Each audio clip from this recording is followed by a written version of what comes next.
Start. All right, I think we're here.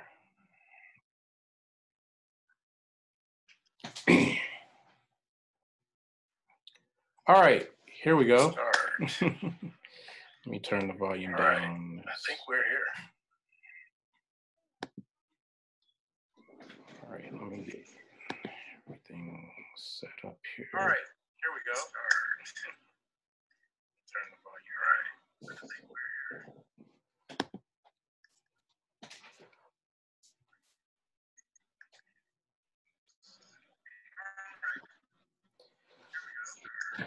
Okay, first of all, I want to thank Judith.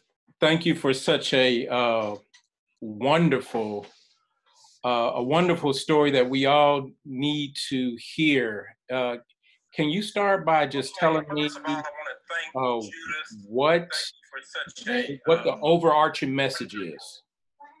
A wonderful story that we all need to hear. Can you start by just telling me what the overarching message is? Yeah, I can. I think I have you in the background on OVEE. I need to turn off OVEE, right? Yeah, turn off your OVEE. If everyone could turn, if all the panelists can turn off their OVEE volume. I think I have you in the background on OVEE.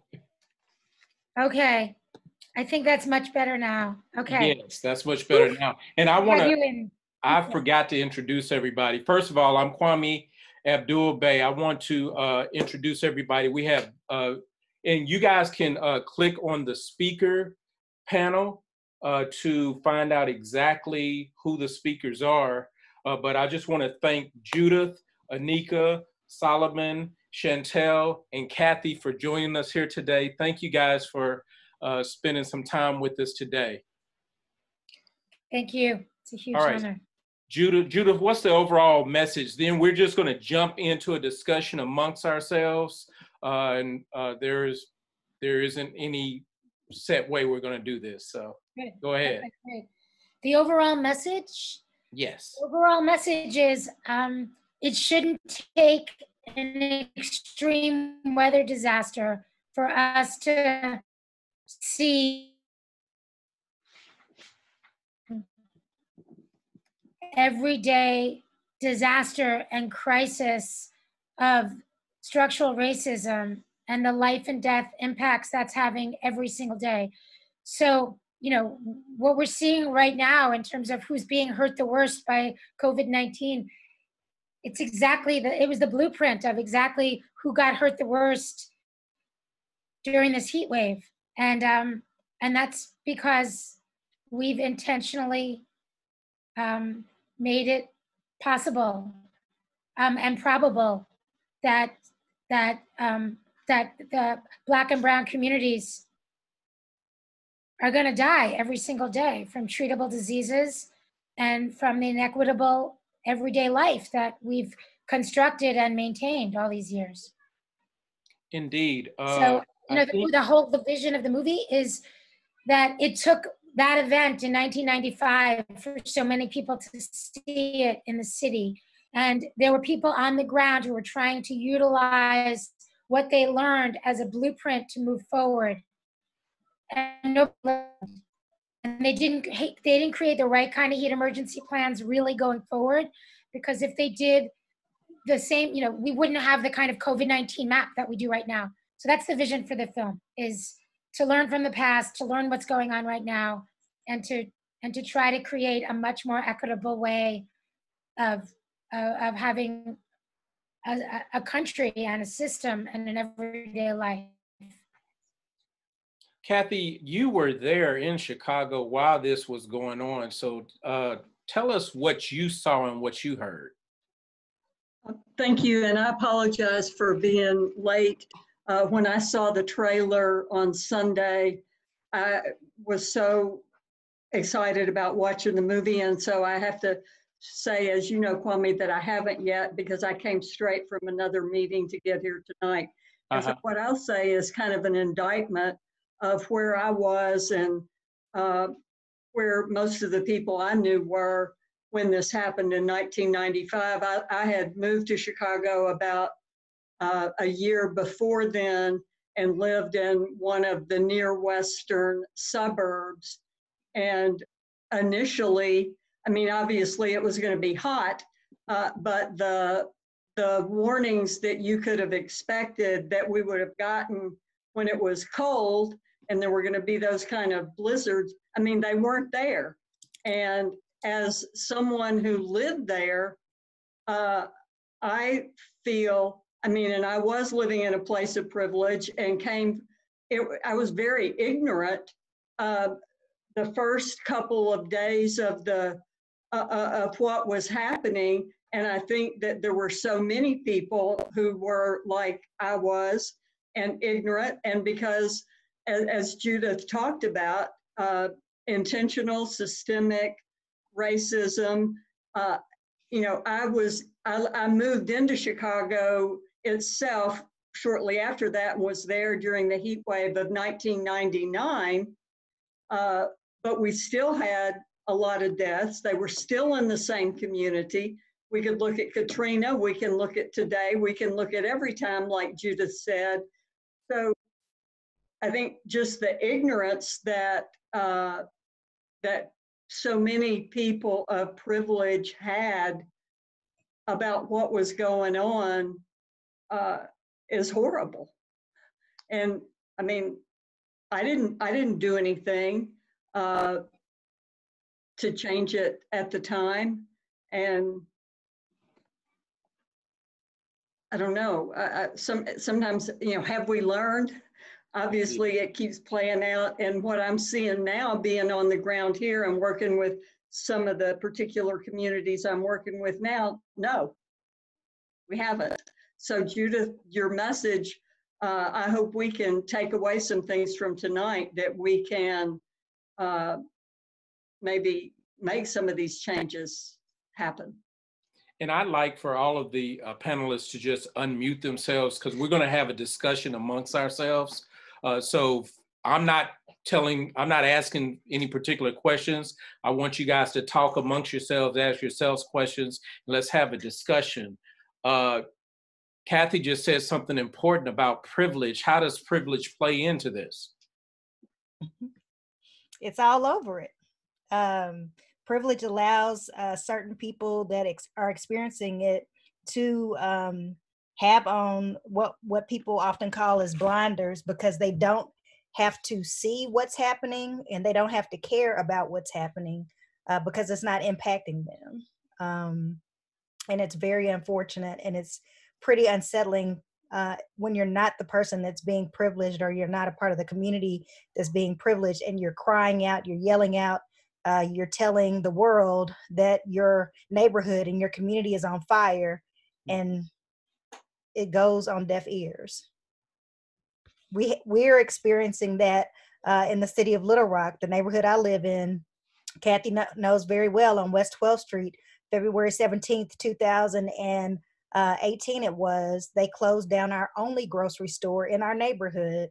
When we were watching the film and talking about it's easier to buy a gun than it is to get a tomato, we had a community garden where people came and got tomatoes because we had some free tomatoes, but we no longer had a grocery store. And the fact that it's been happening and existing for 2 years now, and we've lost another store that was very important in our community, less than a mile away, which was our Walgreens pharmacy that most people were able to go to. And so other people in our city don't appreciate how, when you lose those valuable resources, a grocery store offers a lot of things for a low-income community. Not only does it have the groceries that we need, but it also provides stamps. They also help people pay for bills that they can't necessarily go to easily to pay for, and don't want to pay all of these extra fees over the phone and don't trust over the phone. It's a relational place, and hopefully it is also a place of other resources like jobs. And when you take so those away, calling it a food desert, it's even more than just a food desert. Oh, absolutely, absolutely. Can I make a point about that? Because when I was at a meeting a year or so ago, and they talked about a desert as being a place that occurs naturally, and a food desert that they were calling it a different term in their community because we have created the food deserts. Yes. And so it's not a natural, we've created them, and they called them food apartheid, because in reality, that was more of an apt name than a food desert because we created it. Yeah. Most of the disasters, as the film points out, have been created by people's greed, by people's lack of compassion and concern about other neighbors. And so most of the epidemics and pandemics that we experience are absolutely avoidable. Not the fault of God, but the fault of people being greedy, being compassionless. So yeah, and it's heartbreaking. One thing when you talk about greed, the first thing that comes to my mind is when we hear people try to explain away what we're discussing right now. We hear a lot of people talking about, like the man said in the film, pulling yourself up by your bootstraps. You're poor because you choose to be poor. Solomon, help me out with this. What's really going on? I think that we are reaching for some narratives that are sitting on the shelf right within our reach, and using narratives about individual responsibility and meritocracy. We're using those narratives to explain outcomes that are really created by our social systems. And so there is a laziness and a privilege and sometimes much, things more ugly than that in why we go for these easy, simple narratives that allow us to blame people instead of to have hard conversations, to face our history, to talk honestly about our current systems, our economic systems, our political systems, our education systems, and really have honest conversations and have honest listening to communities impacted by the ways that these systems fail to create equity, fail to repair the damage caused by systemic racism and systemic poverty in our community. And really, I think that is one of the hardest obstacles to overcome is to convince folks, to show folks that we need to have different conversations than these simple narratives allow us to have. One of the conversations, I wouldn't call it a new conversation, Shantell, but it's a conversation that has been packaged in a way that is more understandable when we talk about the Alice aspect. Can you break that down and bring that into this discussion? Because a lot of people don't understand. Yes, we do have poor, but we have working poor as well. Absolutely. Alice, thank you so much for bringing that up, Kwami, and thank you for inviting me to be here. So Alice is a national study that was commissioned by the United Way, the National United Way, and many states have been adopting this study because it's a better and more comprehensive way to talk about the spectrum of poverty. You have people who are experiencing chronic poverty, but then you have people who are working and they have jobs, they're working 3 jobs, but they're still not able to make ends meet. And so the acronym ALICE, ALICE, stands for Asset Limited, Income Constrained, Employed. And it really talks about a group of people who don't qualify for federal assistance or like our SNAP benefits because they make above the threshold, but they still are not really making enough to afford your basic needs. They're still choosing between, whether they're going to get food or whether they're going to pay bills or whether they're going to be able to fix their car. things of that nature. And literally they're one disaster away from economic ruin. And just like Solomon said, this is not a meritocracy. There are so many narratives about bootstraps and that, you know, people who are struggling financially just need to work harder. And that's not the conversation that we need to be having, right? We need to be having the conversation about capitalism. Is capitalism something that can afford a new way of economy so that everybody can thrive? We need to be talking about the systems that are beyond just our purview in the United States. There are several other countries and nations who we wouldn't pride them on being like a superpower like we are, but they are doing things right. They've got universal health care. They've got all these things going for themselves that we can't seem to figure out in the United States. And so anyways, I'll get off my soapbox. Alice is just a report that we've recently commissioned, and hopefully people will go to the website and learn more about it. And it really helps just kind of explain some of the work that Solomon and Anika are doing in the state. Well, first of all, I need you to stay on your soapbox because that's why we're here. And I just need everybody to be on their soapbox, and let's talk about this. When I was looking up Alice, I looked up Pulaski County, the report that you guys did, was it 2016, I believe? The report that you guys did, and I looked up Pulaski County to find out what the household survival budget is so that I can figure out where my household stands. And I learned that in order to survive, just survive in Pulaski County, Arkansas, you need to make at least $25 an hour just to survive.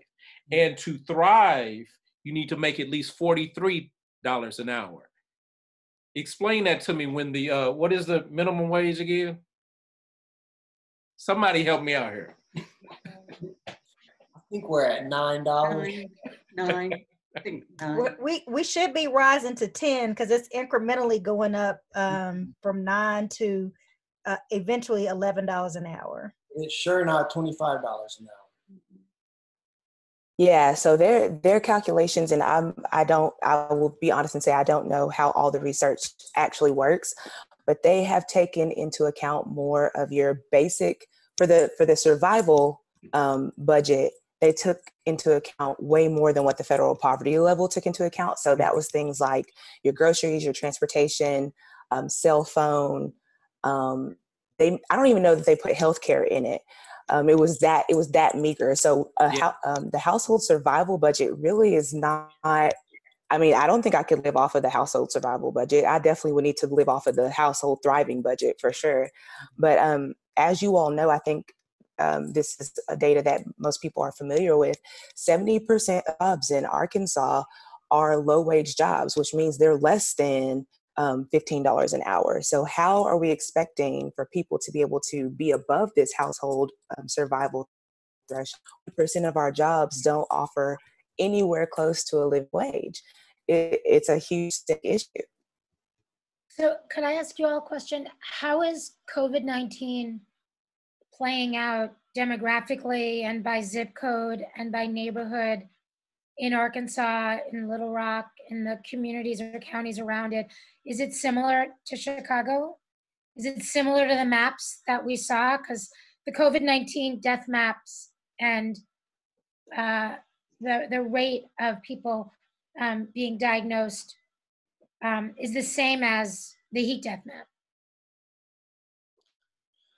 I know I looked up some of the data on that, and someone else may have better info, but the information I saw was that Black Arkansans are 2.5 times more likely to die of COVID-19 than white Arkansans. And of course, that as the disaster is exposing a pre-existing crisis, yes, we know that the pre-existing crisis in Arkansas already tells us that ratio is cuts across the board. We're looking at health inequities. If we're looking at who is working low wage jobs and who is going to be going back to work with the folks who are pushing this reopen the economy, whose lives are being pushed back into environments working shoulder to shoulder, but people who are Black and brown.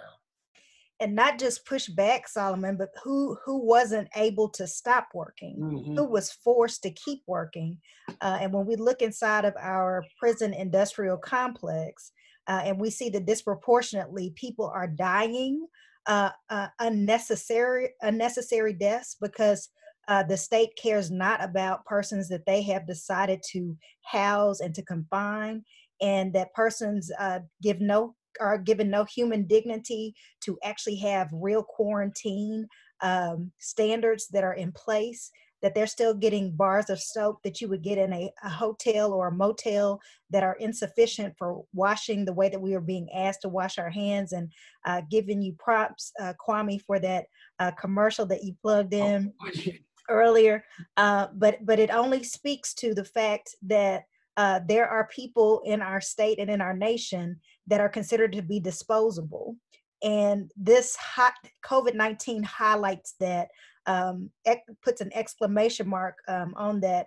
And the question becomes, will our governor, will our city leaders, will our county leaders, will our president, will our congresspersons respond appropriately? And so far, we've been seeing some pretty inappropriate responses when it comes to the stimulus package, that the people that get the fastest relief are the people who are already, those that are standing apart from others, those that already have much more than others have. And the fact that we are rushing back to an economy, as Reverend Shantell said earlier, that is already riddled with the evils of capitalism that are based in those that have and those that have not. Why are we rushing back to what caused this problem in the first place? Why aren't we putting a comma on this and saying it's time to turn things around? We know where we came from, and where we came from was endangering too many people, was harming too many people. So we don't need to go back to that. We need to put a comma and start a new phrase, a fresh new start. I'm sorry. Well, this is, I mean, I view these disasters, and I say that, I don't know, I don't even think that's the right word, okay? But it seems like an opportunity, right? Like, okay, I don't get, but I get why we didn't see it before. I get that the segregations and the economic divisions and the social divisions and all the things that keep me from staying, keep me staying on my side of town and not going to the other side of town. I get how that can happen, right? I live it, right? But then the disaster happens, then the lights turn on, then everybody sees it. And unlike, even Katrina, which sort of goes back, I mean, for some people, starts to go back to the way it was, this isn't. Like, this pandemic is every day. It's relentless. So how is it that this is not an opportunity to push people in power and people in real positions to be able to say, no, we're not going to go back to the way it was, because we actually have to, we have to address this right now. It is the only way for us to address this disaster is to, and raise to save everybody, is to do that. Like, I just don't get how, like, this is not enough to push us to do it differently. I mean, maybe I seem really naive, but it's like, okay, this is really bad, everybody. Like, you got all the signposts you need. You have all the data. You have all the numbers. It's playing itself out. You don't have to do any more analysis. It's right here. Indeed. Like, okay, can't Arkansas be different, please? Can't you lead by example? I mean, Judith, but do we have eyes to see? Do we have eyes to see that? Do we have ears to hear that? As you showed in your film so well, the government response, and one of the narratives to hold on, to take out of a moment of disaster is to do this disaster profiteering. So they weren't talking about disaster response, they're talking about disaster profiteering. I think they are. I mean, to be fair to them, I think that one of the problems with all this is, like, these terms you know, I think they were doing disaster response, but I think they're responding to the wrong disaster. They're responding to a future disaster that probably will not happen. It's really easy to do that. I mean, it's not easy. It costs millions of dollars, takes a lot of really smart people to be in a room together, but they don't have all the right people, because they're, in my mind, their definition of disaster preparedness and defining what that disaster is, and really ensuring that the people in the room really understand, are the right first responders, or the first responders, right? So your organizations are first responders. Growing Home and Rage and Iman and Grow Greater Inglewood, and, you know, these amazing on-the-ground organizations, and Lower East Side Girls Club in New York, and Make the Road in New York, and these organizations that on every single day, like yours, are trying to address inequity and systemic racism by doing really strategic everyday work, like Dr. Whitman's SUI, the Sinai Urban Health Institute. They do that work every single day. And then when there's a pandemic like this, they pivot, because they're the most trusted people on the block. People are going to take their call. They're going to listen to them way before they ever do that to the 311 folks. So those are the people who should be invested in, because they are the first responders. Everyone trusts them. If we invested in their infrastructure, they would lead us to the way to reinvest in those communities and actually bring up the level of equity and the level of health and the restaurants and a robust Main Street and real jobs, or green jobs. I don't. Yeah, I mean, you're not crazy. You're not crazy. You're not crazy. I hear you 100%. And when you were talking, I looked over at Kathy, because Kathy's work, I've known Kathy's work for at least 5 years, and she works to eradicate hunger in the state of Arkansas. There's no reason why 5 years later she's still working towards that. So Kathy, can you speak to what Judith just said and talk about how your work in hunger relief has been impacted here in the state of Arkansas by COVID-19? Well, and I think that one of the important things that we do is we work to alleviate hunger, but we work to address the underlying causes of hunger. And so we're getting more into issues related to poverty and inequity and, you know, systemic racism, knowing that within our own organization, we don't do it perfectly either, but we're no longer looking at grant requests just based on we're looking at equity and grant requests, and acknowledging that if you are a group that serves a majority minority area, you're going to get X number of points more, because we've got to have more supports in areas that we have historically discriminated against. So, I mean, it's always my goal to work myself out of a job. And so we focus a lot.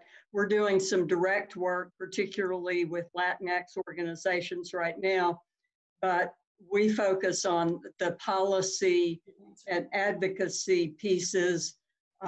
So I can't remember if it were Shantell or Anika who was talking about the stimulus packages that have been woefully wrong-headed, inadequate, and so increasing SNAP benefits is something that we're focusing on right now by 15% in the next package.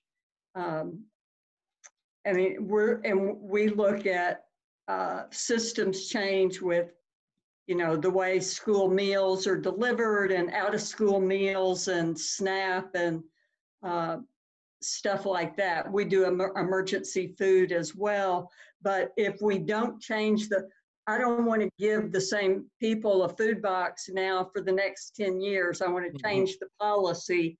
So we're not doing that, you know, and that involves raising wages, and just all kinds of other things. And Alice was something that we got that we're really excited about, because we want to be proactive in the next session of the legislature and working with the folks who brought Alice to Arkansas.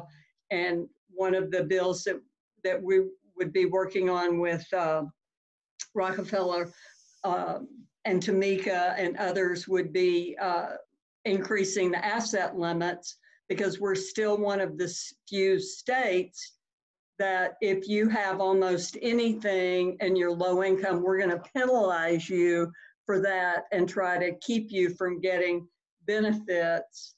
You know, Michigan just raised their asset limits to $10,000. So we were working to build a coalition to go to the legislature in 2021 with something proactive.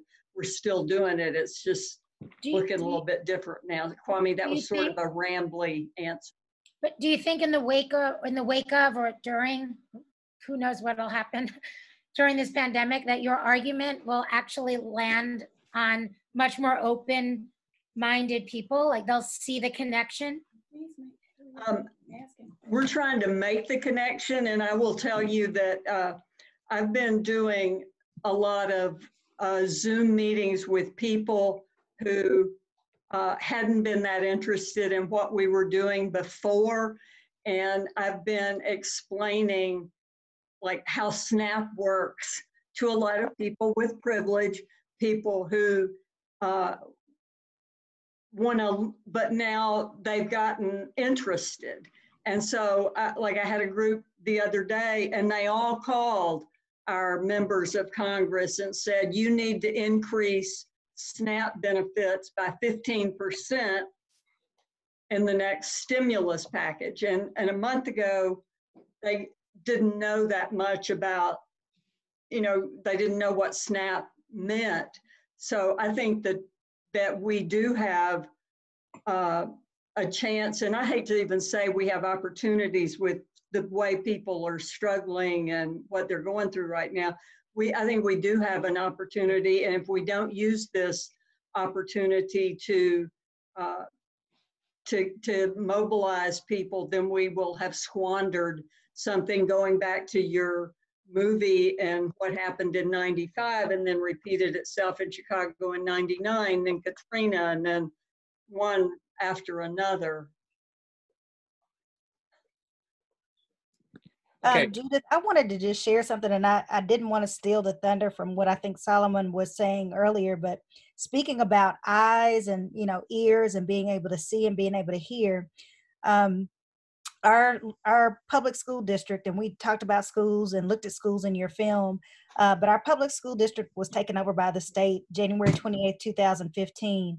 And when that happened, we had part of the reason and the rationale, supposedly, was that we had such instability with our elected school board, that there was a lot of infighting, and that we had such a high turnover rate of superintendents. And in the 5 years that the state has taken us over, in the 5 years that they have abducted us from a democracy, allowing us to have our own representation, we have had 5 superintendents.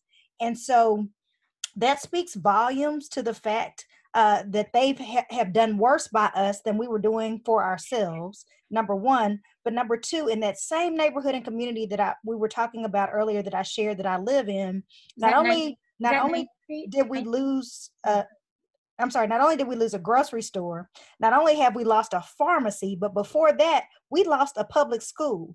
And guess what was so significant about that public school?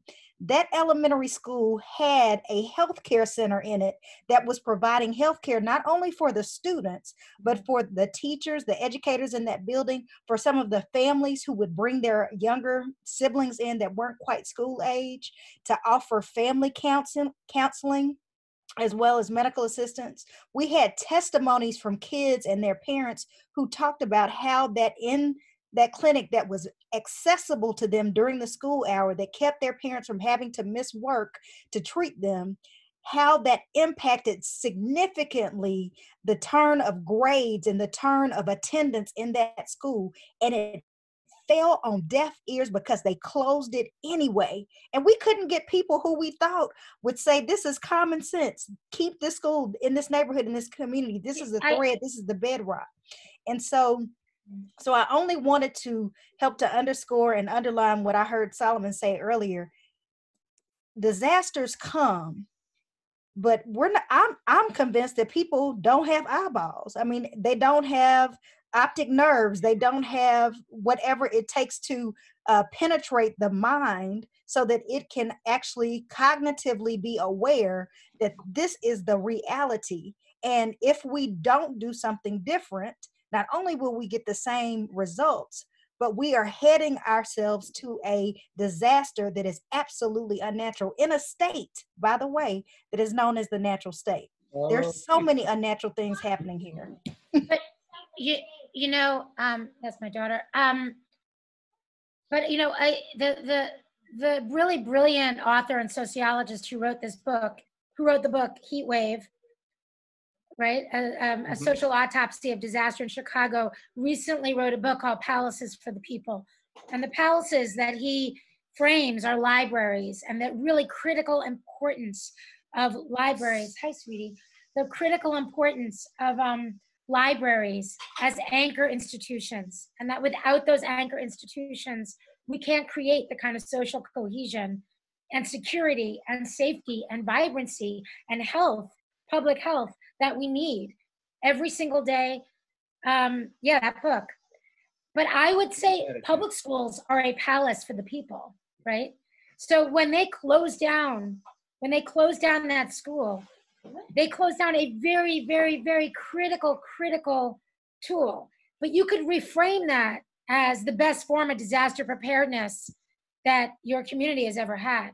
And it's very sad, but I wonder if it's possible to re-up those testimonies and to look at the data of what we have lost in the last 5 years, and then look at that zip code and look at who's getting sick from COVID-19, and look at what happened to all those people who lost those jobs and what happened to those families, and build an argument that the best way to address the future health again is to build that school back, open that school. And I was just talking to an amazing grassroots organizer from an amazing organization called Aman, which stands for the Inner City Muslim Action Network.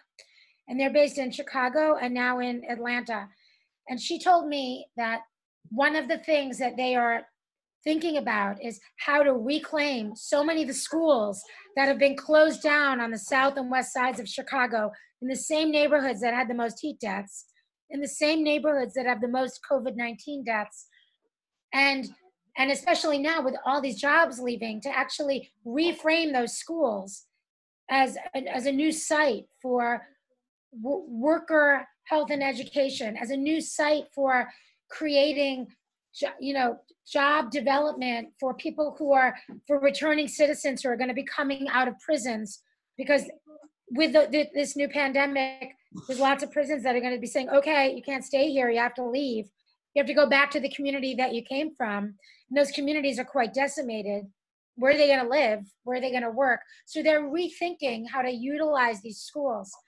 But this summer, which marks the 25th anniversary of this heat wave, guys, 1 second. Turn it off. Sorry. This summer marks the 25th anniversary of the heat wave. Sorry, Theo, 1 second.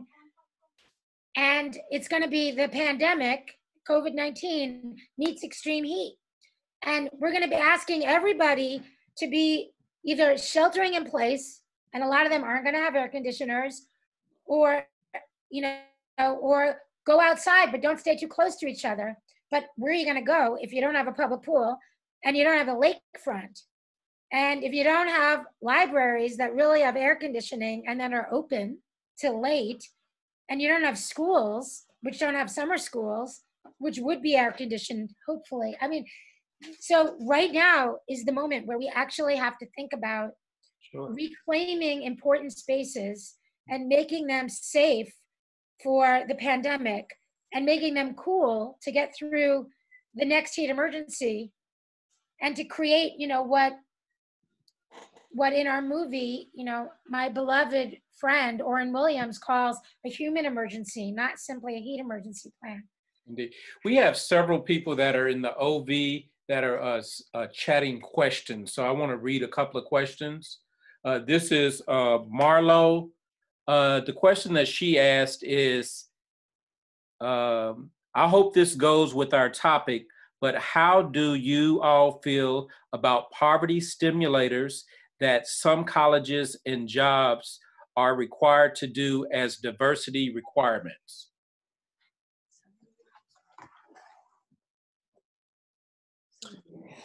I think that can be a step in the right direction. The poverty simulators are meant to kind of recreate an environment of scarcity for somebody who has been privileged enough to not live in an environment where there is not enough.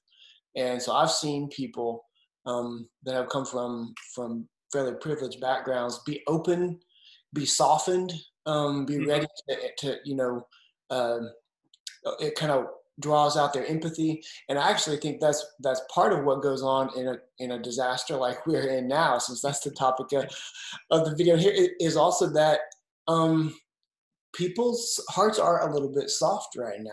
We're asking, our empathy is activated right now.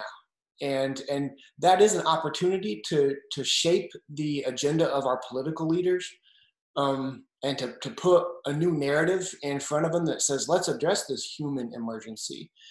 Since we're feeling like it's a crisis and we know it's time to do something big, then let's go deep and let's actually invest in the health and the education of our communities, and not just fall back on this, you know, emergency response reaction. Anika and Shantell, both of you guys are sisters of the cloth that concentrate your ministry into social justice movements.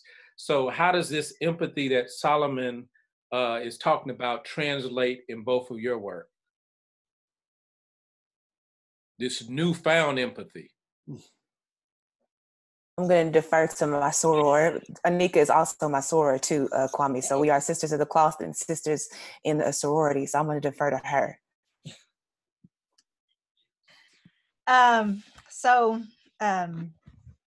Empathy, newfound. I will say, maybe I'm missing the empathy, but I'm not sensing that there's a lot of empathy that's happening. And part of that, again, is this urgency to return back to quote unquote normalcy. When we start hearing people say things like, let's try to get back to a better start, that's when I think I'm hearing empathy. But when I hear governors and city leaders and state leader or other state leaders saying, and even federal leaders saying, let's get back to normal, let's get back to the way things were, you're not empathizing with my issues. You're not empathizing with the issues of people who look like me, who have experienced systemic racism and systemic poverty, who've experienced distorted and immoral narratives, who have experienced tornadoes, hurricanes, tsunamis, and been left for dead over and over again. But by the grace of God, are we still here? Because we are warriors, because we're more than conquerors, because we refuse to give up. And so I'm personally still waiting to see some real empathy. But what you just described is, the guy talked about it in the film, that the emergency preparedness, the whole goal is to get you back where you were before the emergency happened. So maybe we need to start coming up with some, instead of dealing with emergency preparedness, dealing with social contingency preparedness, where we're dealing with steps. Shantell, you deal a lot with equity. I hear a lot of conversation about equality. Well, we can't give those poor people over there $1, because if we give them $1, we got to give everybody else $1.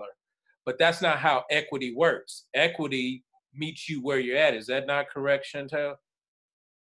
Yeah, thank you for that, Kwami. Yeah, equity is about, targeted universalism. It's about reasonable accommodations, meeting people where they are to give them what they need so that they can thrive. And it's really, I think justice is a part of equity for sure, but equity and equality are certainly not the same things. And so I do want to address the question that you did ask from over on the OVEE, the poverty simulator. And I think someone else was asking like, what can be done, what needs to happen to start making some changes. To Anika's point, I think the empathy conversation needs to have a little bit more nuance to it. For the first time, this pandemic has brought to revelation and brought to light serious systemic issues to some people for the very first time. So in that way, perhaps they are experiencing some empathy that they've never experienced before. But for a great deal of people who have literally been making $1 out of 15 cents every day of their lives, been facing white supremacy, been facing systems of evil and interlocking mechanisms of oppression, it's hard to sense the empathy. It's hard to sense empathy. So to ask about a poverty simulator is good on the one hand for those, whose their point of entry is this might be their first moment to see some of these things that are coming to light right now. Maybe that's good. But I think for the more deeply entrenched systemic issues that we're talking about, we're really going to have to see an infrastructure of policy leaders, an infrastructure of grassroots organizing. And not to say this isn't happening in the state, it is happening in the state, but there's going to have to be a concerted effort on behalf of a lot of people, particularly ahead of this legislative session in 2021. There are so many issues in our state around habitability, which I know Solomon and Anika can speak to more. We have issues with fines and fees. We have issues with living wage. We know that's a problem. We've got some SNAP benefit issues as well.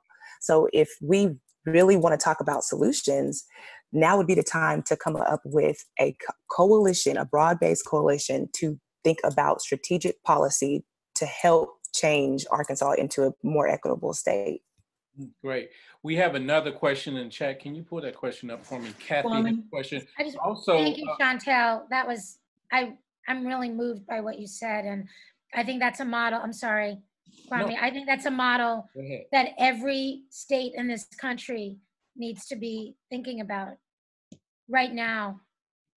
While the heart might be a little opened and while the statistics are like right there for everyone to see. Okay. Yeah, I have a question that I'm going to ask here. But also we have one of the viewers from OVEE. They would like to jump in on this conversation here on Zoom. Are you guys cool with me bringing him in? Okay, this is David. Did he come in? David, are you there? I don't see him. Well, maybe he'll come in. But this is Kathy Leitcher. Her question is, how do we make these changes? Do we do it through voting? Because protesting is confusing right now. What is the best way to make these changes? And I'll take that question from Kathy and give it to Kathy, since Kathy is an elected official on the panel. Talk to us, Kathy. What do we, the common people, need to be doing right now? Well, I've been to a lot of protests in my life, and I am a strong advocate for protesting, but I'm also a strong advocate for voting and changing who we have in these elected positions, because as, for example, as a member of the LGBTQ community, I was glad to have advocates when I was in the legislature, but when I was actually at the table and in the rooms, it made a real big difference. And so I think we have to change some of the people that we elect, and we don't have perfect candidates. I'm certainly have never been a perfect candidate, but I'm going to be working for as many people as I can this November who will bring some substantive changes, and I agree with Anika, going back is not acceptable. And if I could address the last question quickly, I will say with the messaging that we have and empathy, it's very interesting to me, like when the government shut down last year for that month or 6 weeks, we saw a whole lot of people who became interested in hunger and felt really badly for those people who had lost their jobs. But my message had to be consistent with those folks day in and day out. A lot of them were the Alice people that we talked about who struggle with hunger every single day, not just when the government shut down. And we've got so many people who now have some interest in helping with hunger relief, but it's part of my job to remind those folks that before this, there were 17% of the people in Arkansas struggling with hunger, and 1 out of 4 kids struggling before this. And I would be failing, not as a sister of the cloth, but as a PK, if I didn't make sure that I carry that message in my heart and never fail to share that message about those folks as well. Well, even when we look on the news about what's going on over at the Outlet Mall, you know, you get a line of cars that extends probably a mile, and you only have enough food that lasts for less than 90 minutes. So that 17% is a lot greater now. So even all of the things that we talked about that existed starting January 1st of this year, everything has been exacerbated to probably doubled, tripled, probably even quadrupled. So at the same time that we're dealing with the present crisis, we still have to go to what Solomon said. There's a core that existed on December 31st. So what is it that we can do to help you and other elected officials get this job done correctly this time? Well, I'm almost hesitant to say to keep the pressure. I mean, sometimes I say, call your city director, but if you live in Ward 3, you don't need to call me on this particular issue because I'm already there. Indeed. But we do, I mean, we've got to keep up the pressure on them, but we also have to change a lot of the people who are sitting there at the table, in my opinion. That's my opinion. Yes, I agree.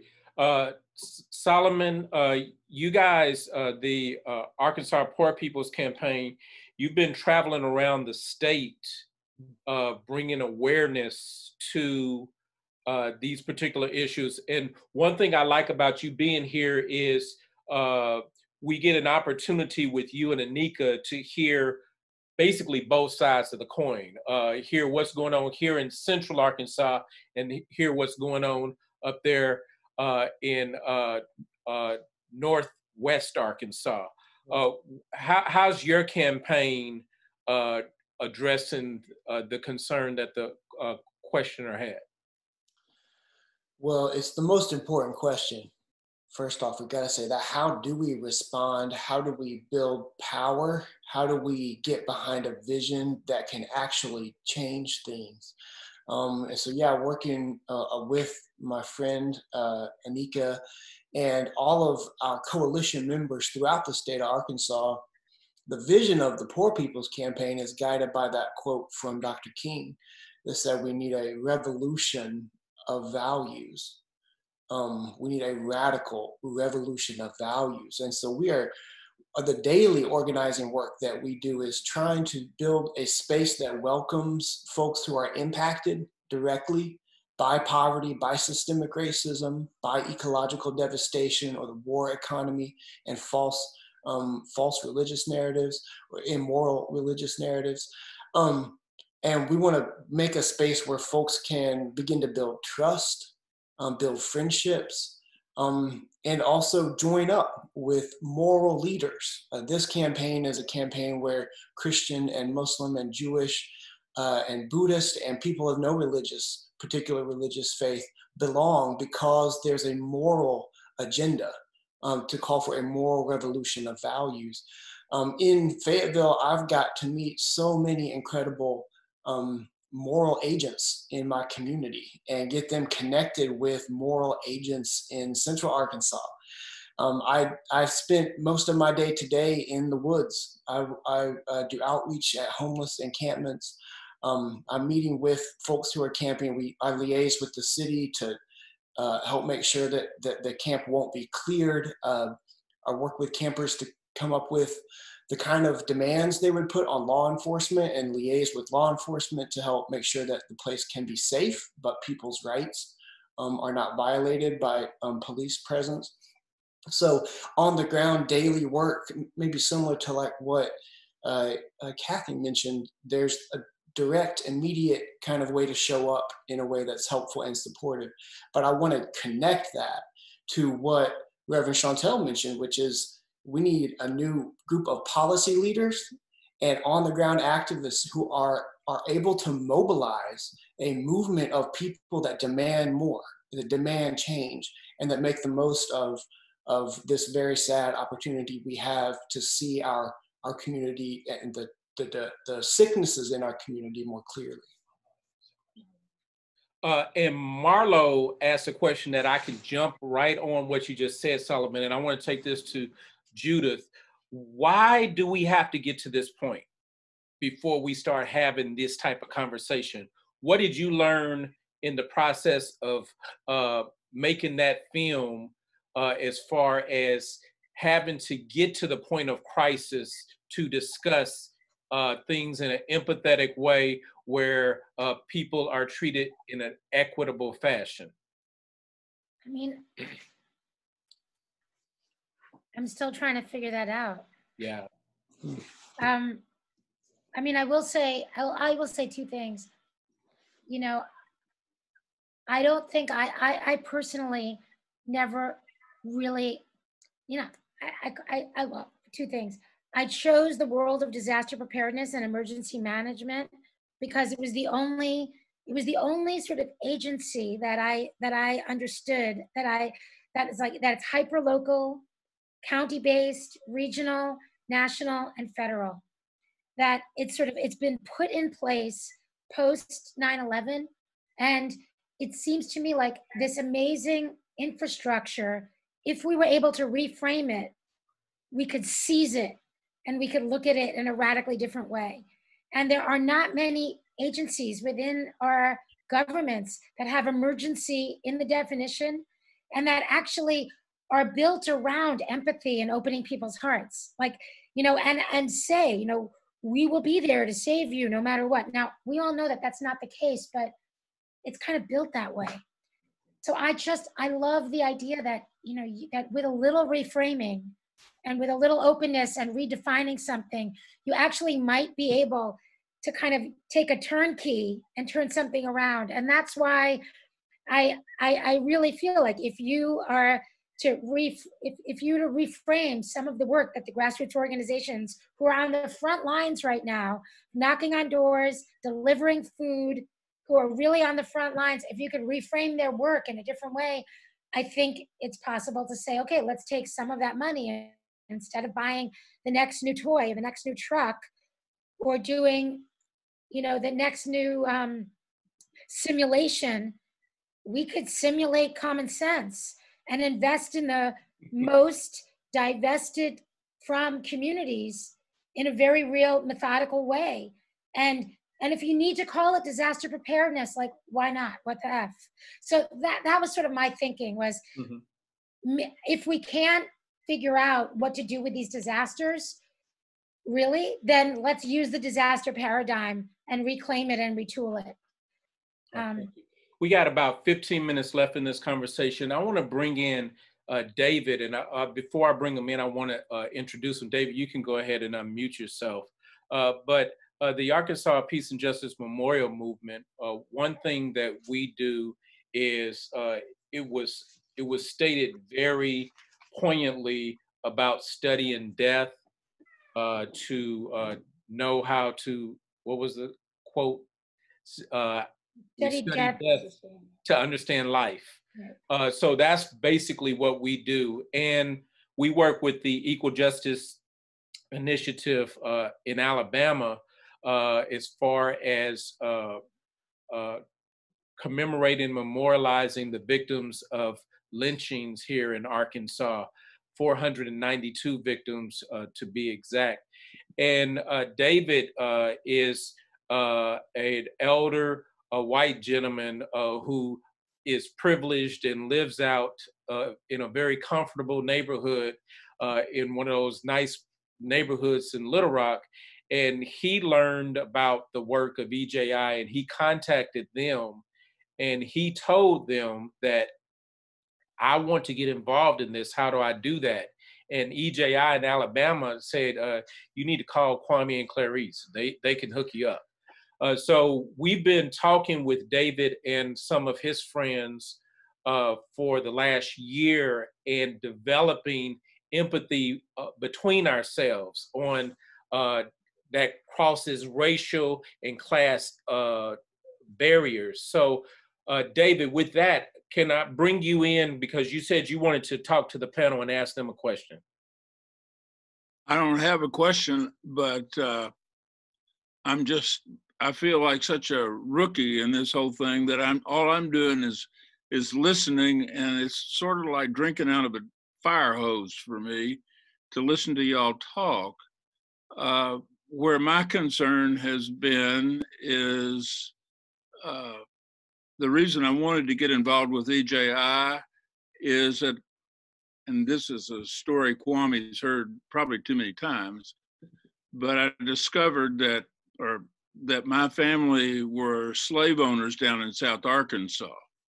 And the more I read about lynchings and all of that stuff, it broke my heart to the point where I said, somehow I want to do something. Part of what I want to do is to come to the table with folks like you and listen long enough to be able to ask an intelligent question, which at this point, I don't even feel like I have an intelligent question to ask or an intelligent comment to make. But I'm glad to be here, and I'm glad to listen to what y'all are saying. Anybody like to speak to David? We got another question I'm pulling up. Nope. Okay. I didn't really necessarily want to speak directly to David, but David, thank you for joining the conversation, and thank you. Great to be with you.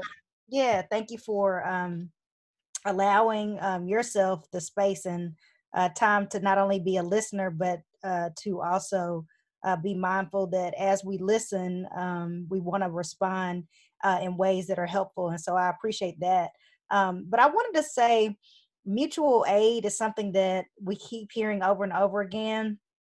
And as an ordained minister, being in this season and this time that we're in, Acts, the 2nd chapter, around the 42nd verse, reminds us about all of these signs that we would see in the earth, and how the people that were filled with the Holy Spirit not only had strange tongues, but those strange tongues that they heard which were actually other people's native tongue and language. So they could, as Solomon was saying before, they finally had some ears to hear other people, and they could finally start seeing other people as themselves. And so what happened was kind of this breaking of the veil of division, where there were people that have and had not, to now saying, let's sell our wares, let's sell our things, and let's come together, let's work together, so that no one amongst us, no one in this community would not have, that everybody would have needs met. And so, you know, Judith, I look for a time and a space while I'm living on this earth, on this side of eternity, where we actually believe in that type of mutual love and respect and community. Where it is not about me having more than you. It's not about me bragging that I've gone to Europe or visited Egypt and the pyramids, but it's that we are living in harmony together. We are making sure that mutually our needs are being met, that your health is just as important as my health. And if you're not healthy, I'm not healthy. And so it's something that I'm hoping will start to evolve. But again, and I might sound like somebody that's cynical or bitter, but what I've been seeing is not that. I've been seeing people, again, rushing back to the normalcy of abnormal and unhealthy behaviors. I've been seeing people overlooking the fact that there are still people, as Solomon said, that are unsheltered in a nation that has land on top of land that was stolen from the people from this First Nation who were taking excellent care of this land, who were made sick by people who came here because of their greed and their desire to supposedly have this religious freedom.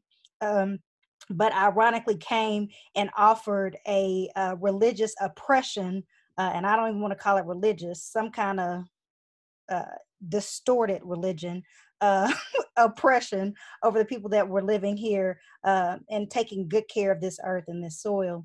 So I think that we have always had a ripe opportunity. I think the harvest is often very plentiful for us to do some healthy things, but sadly the laborers seem to remain to be quite few. Yes, indeed, indeed.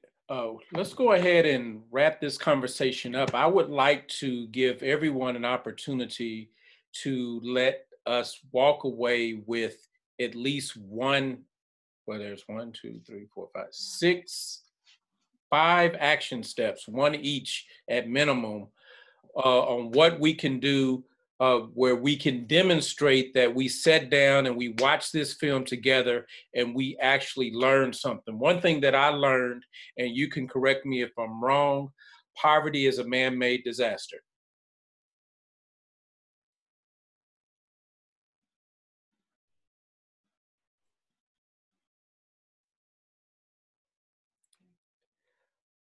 Anybody want to give us a action step that we could walk away with today?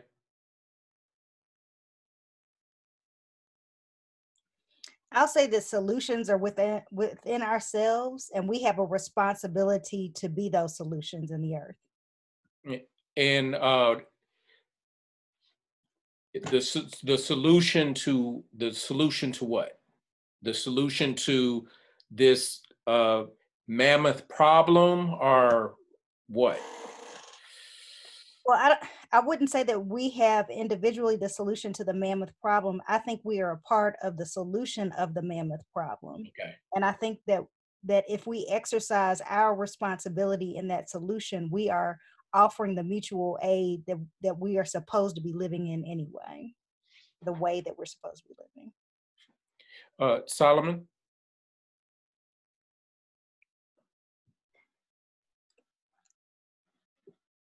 You're muted.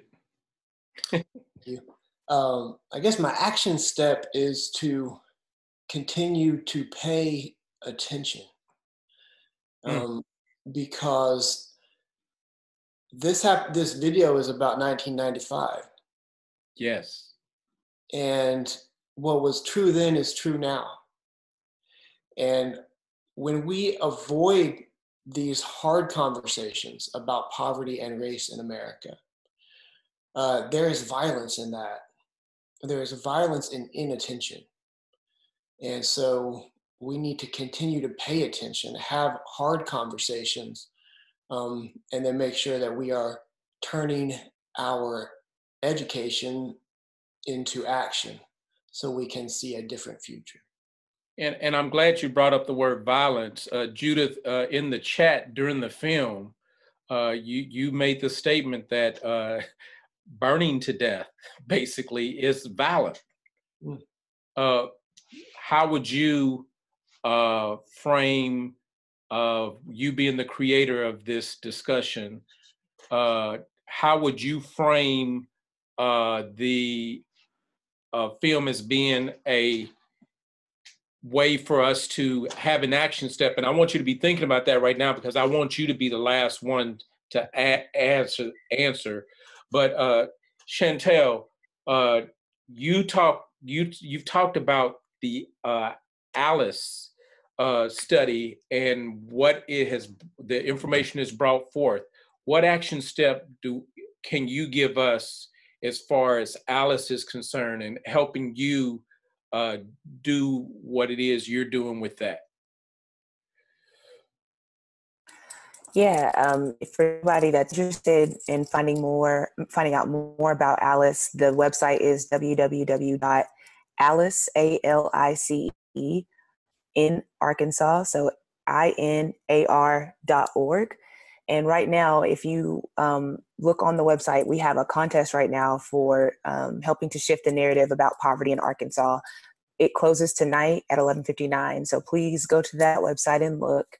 Also, be supportive of people like the Poor People's Campaign and other groups in Arkansas who are really trying to do the work, the hunger relief that Kathy is executive director for. Please support these groups. Be a member, get out and participate with them, and just help continue paying attention, like Solomon said. Indeed, indeed. And Kathy, how can we help you in your work to continue to relieve hunger here in Arkansas, especially knowing that that 17% is a lot more than 17% today? It is. And I'm going to give you a phone number, 202-224-4843. That's 202-224-4843. And an action is to call Senator John Bozeman's office in the next week and encourage him to support a 15% SNAP increase in the next bill. And he, we've had some conversations. We can't assume people are not going to be supportive. I think we have an opportunity with him, but his office needs to hear from as many people as possible. Yeah. So that's a specific action that we can do right now from our homes. Yes, and let's all agree to do that because it's very simple.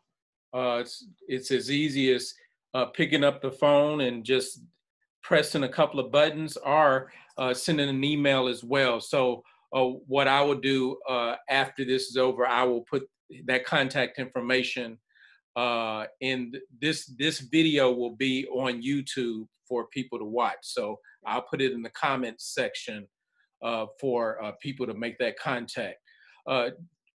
David, do you have any action steps that you want to do personally from what you've learned?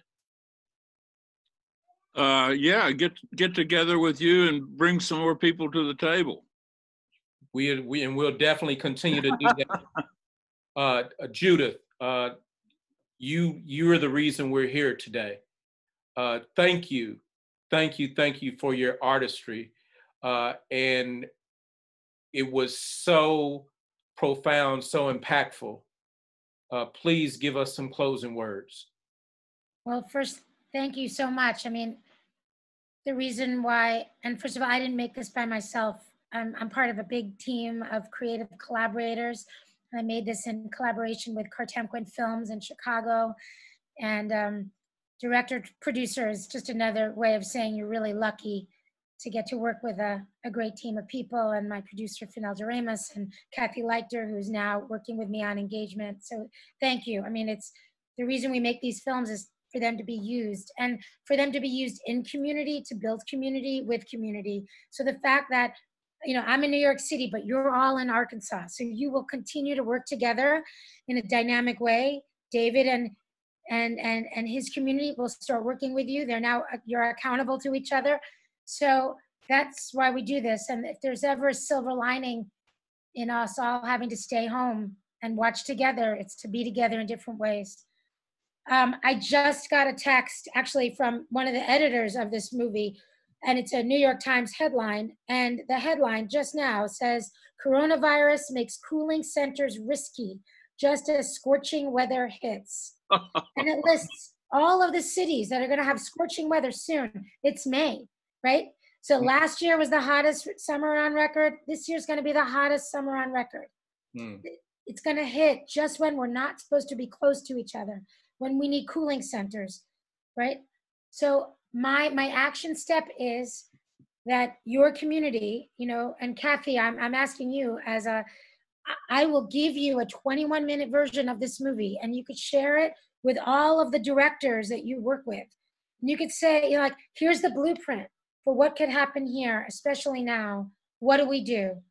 Now, maybe the answer is to open up one of those schools, if it could happen, and reopen the school and like turn it into a huge cooling center that is also a place for health work and food security work, and I mean, helping kids get back to figuring out how to deal with their school, which they've been missing. I don't know. I'm just saying, like, we have a disaster on top of a disaster, which has only revealed the underlying disaster that, as you all have said, is there every single day, but which we can't see. It's like, how much more do we need to see? I don't know. But I think that right in front of us, we have an emerging extreme weather disaster that's going to collide with this current disaster that just helps us see even more the underlying disaster of inequity that's killing us every day. So while people are worried, it's a good moment.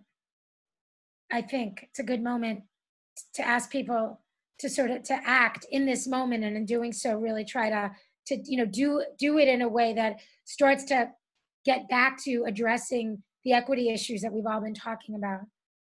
So, I mean, the other action I offer, like, we have a 21-minute version, we have the television version, we have the 75-minute version. It will be here for free, this TV version, till June 16th. And then we start to work towards the 25th anniversary of the heat wave. So I'm going to be working with folks in Chicago to make the best use that we can of that moment of deep reflection, and reflection turned into action, because that's what people do on anniversaries. But I'd love to be able to work with you all and try to use this precautionary tale to help address what could be a terrible, terrible heat/COVID-19 disaster this summer. Yes, let's do that. And that 21-minute version, I have a plan. I would like to take it and take this discussion and put them together and then send them out to let all of the elected officials on the municipal, county, state, and federal level know what I've learned from watching your video, and let them know that I'm watching them. Well, I'm working with an organization called Working Films, and they have a program called Revisioning Recovery, and it's about just recovery and just preparedness. And we might be able to sort of offer you a unique package that, because that's where that 21-minute version kind of lives. And I'd love to do that with you. Let's do it. Let's do it. Okay. Well, thank you all for participating. Thank you. Thank you. Good night. Thank you. Thank you.